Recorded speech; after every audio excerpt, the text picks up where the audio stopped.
Continuing the first topic, today we are going to see what is rational number, irrational number, and some more theorems also. A number is said to be an irrational number if it cannot be expressed in the form P upon Q, where P and Q are integers and Q is not equal to 0. So any number which cannot be expressed in the form P upon Q, where P and Q are integers and Q not equal to 0, is called an irrational number. Here there are some examples: root 2, root 5, 0.50, 500. This is non-terminating, non-recurring, therefore this is an irrational number. So some examples are shown here. The next is, if P is a prime number, we know what are prime numbers. For example, 2, 3, 5, such numbers are examples of prime numbers. So if P is a prime number, then root P is an irrational number. We know 2 is a prime number, root 2 is an irrational number. Therefore I repeat here, if P is a prime number, then root P is an irrational number. Next we understand an important theorem which we are going to use in the exercise. If P is a prime number and if P divides a square, means the square of a number, then P divides the number also, means P divides a also, where a is a positive integer. I repeat, if P is a prime number, so we should choose a prime number, and if the prime number divides square of a number, then the same prime number divides a also, means without the square it divides the original number a also, where a is a positive integer. So we should remember all this. One more definition, what we have learnt in 9th standard, we are going to recall here.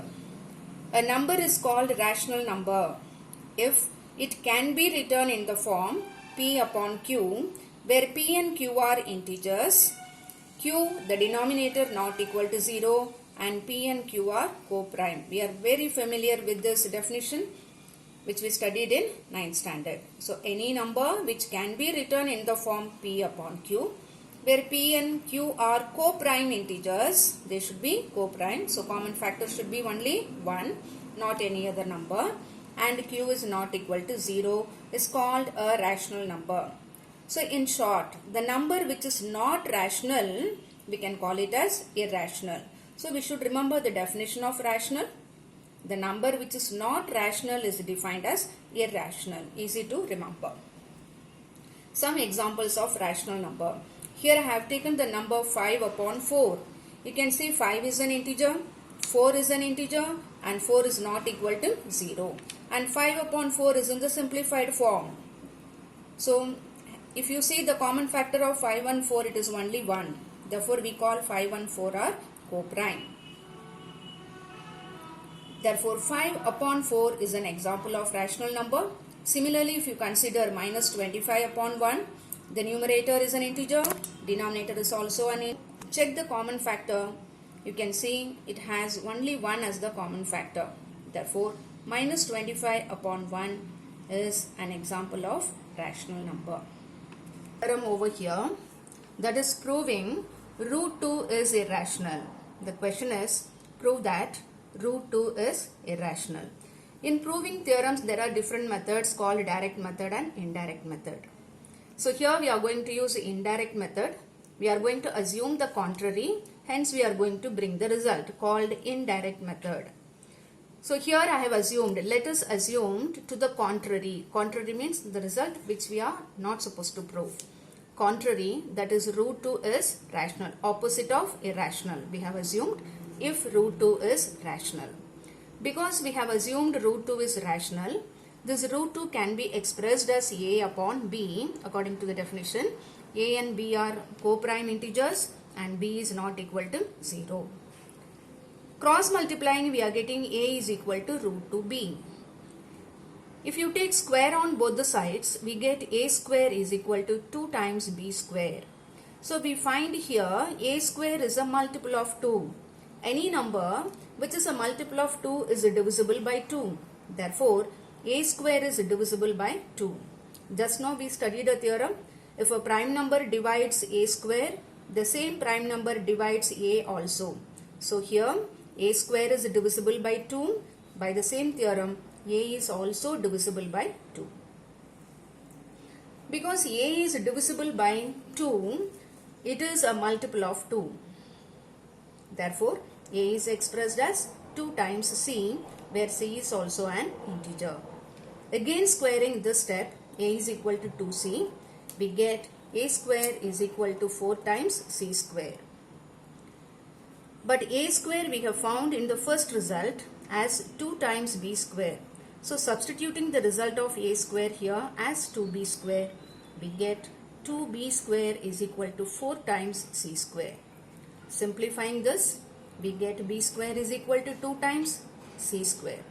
Again b square is a multiple of 2.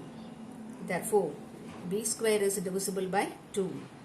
Therefore, b is also divisible by 2. So here we found a is divisible by 2 and b is also divisible by 2.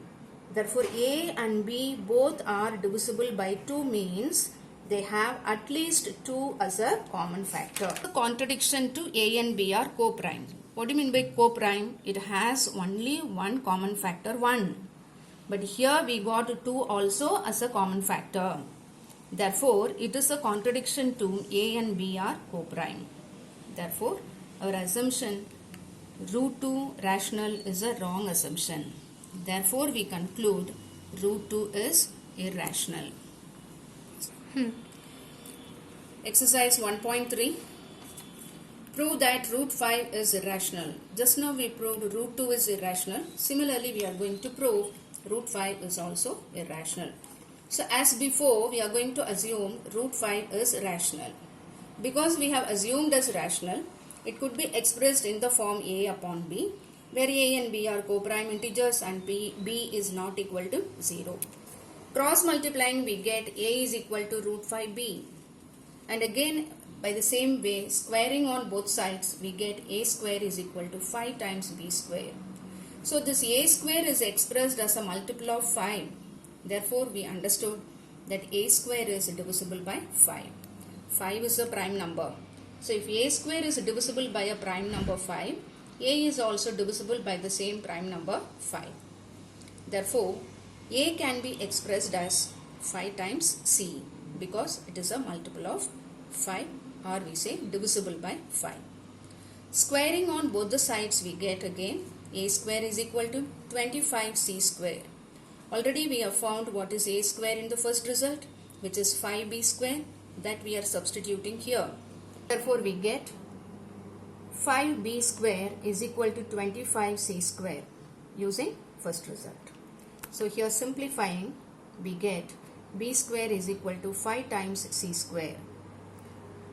Therefore, b square is divisible by 5 because it is a multiple of 5. We can say b is also divisible by 5. Therefore, a is divisible by 5, b is also divisible by 5. So, we say a and b both are divisible by 5. Therefore, the common factor for a and b becomes 5. But we have assumed this a and b have common factor only 1. That is number 1 only it has common factor. But we are getting here 5 also. So, we are getting a contradiction to a and b are co-prime. But why we get this contradiction? Because our assumption is wrong. That is, what we assumed root 5 is rational is a wrong assumption. Therefore, we conclude root 5 is irrational. The second sum is prove that 3 plus 2 root 5 is irrational. Here a statement is given. We have to show it is irrational. So as before, we are going to assume the contrary. Let 3 plus 2 root 5 is rational. Because it is rational, it is expressed in the form a and b, where a and b are co-prime integers and b is not equal to 0. Here we like to separate only root 5. Therefore, this 3 is taken to the other side. We get a upon b minus 3. By finding LCM, we get a minus 3b upon b. then I want only root 5. I don't want this 2 also. Remember, only that irrational number should be kept on the left side. All other terms should be collected to the right side. Therefore, 2 is shifted to the right side. We get a minus 3b upon 2b. An integer, b is an integer. Therefore, when you calculate a minus 3b upon 2b, this becomes a rational number because this is an integer when we calculate. Because a and b we have taken as integer. So, a minus 3b will become integer. 2b is also an integer. If you want, you can take some examples. You can substitute some numbers, integer number for a and b, and you can check also. So, a minus 3b is an integer, 2b is an integer. Therefore, this becomes a rational number. Therefore, a minus 3b upon 2b is rational. But root 5 is equal to a minus 3b upon 2b. Therefore, root 5 also becomes rational, which contradicts the fact that root 5 is irrational. We know root 5 is an irrational because 5 is prime. Root of any prime number is irrational. Therefore, we get root 5 is irrational. Therefore, because of this, our assumption is a wrong assumption. Therefore, 3 plus 2 root 5 is irrational. The third question is also somewhat related to the second question. The question is, prove that the following numbers are irrationals. The very first number is 1 upon root 2. As before, 1 upon root 2 is assumed as a rational number. Because it is rational, it is expressed in the form a upon b. A and b are co-prime integers and b is not equal to 0. So cross multiplying, we get b is equal to root 2a. As before, we have taken square on both sides. We get b square equal to 2 times a square. Because it is a multiple of 2, we can say b square is divisible by 2. By the theorem, we know b is also divisible by the same prime number 2. B is divisible by 2, therefore b can be expressed at 2 times c, where c is an integer. Again squaring, we get b square is equal to 4 times c square. But already we have found in the first result b square is equal to 2a square. So substituting, we get 2a square equal to 4 times c square. Simplifying, we get a square equal to 2 times c square. Therefore here too we got a square is a multiple of 2. Therefore we say a square is divisible by 2. Hence by the theorem a is also divisible by 2. Therefore a and b have common factor 2, which is a contradiction to a and b. They are co-prime integers. Therefore our assumption is wrong. Therefore we conclude 1 upon root 2 is irrational. Next is 7 root 5. Again here we have assumed 7 root 5 is a rational number. Hence it is expressed as a upon b. Keeping only the root number, taking 7 to the next side, we get a upon 7b. A and b are integers. Because they are integers, a is an integer, 7b is an integer, a upon 7b becomes rational. But root 5 equal to rational implies root 5 is a rational number. But we know 5 is prime. Therefore, root 5 is an irrational number. Therefore, we are getting a contradiction here. This is due to our wrong assumption. Therefore, our assumption is incorrect. We conclude that 7 root 5 is irrational. 6 plus root 2 is homework that you can try. And today's question again you write and revise. Only then you will remember.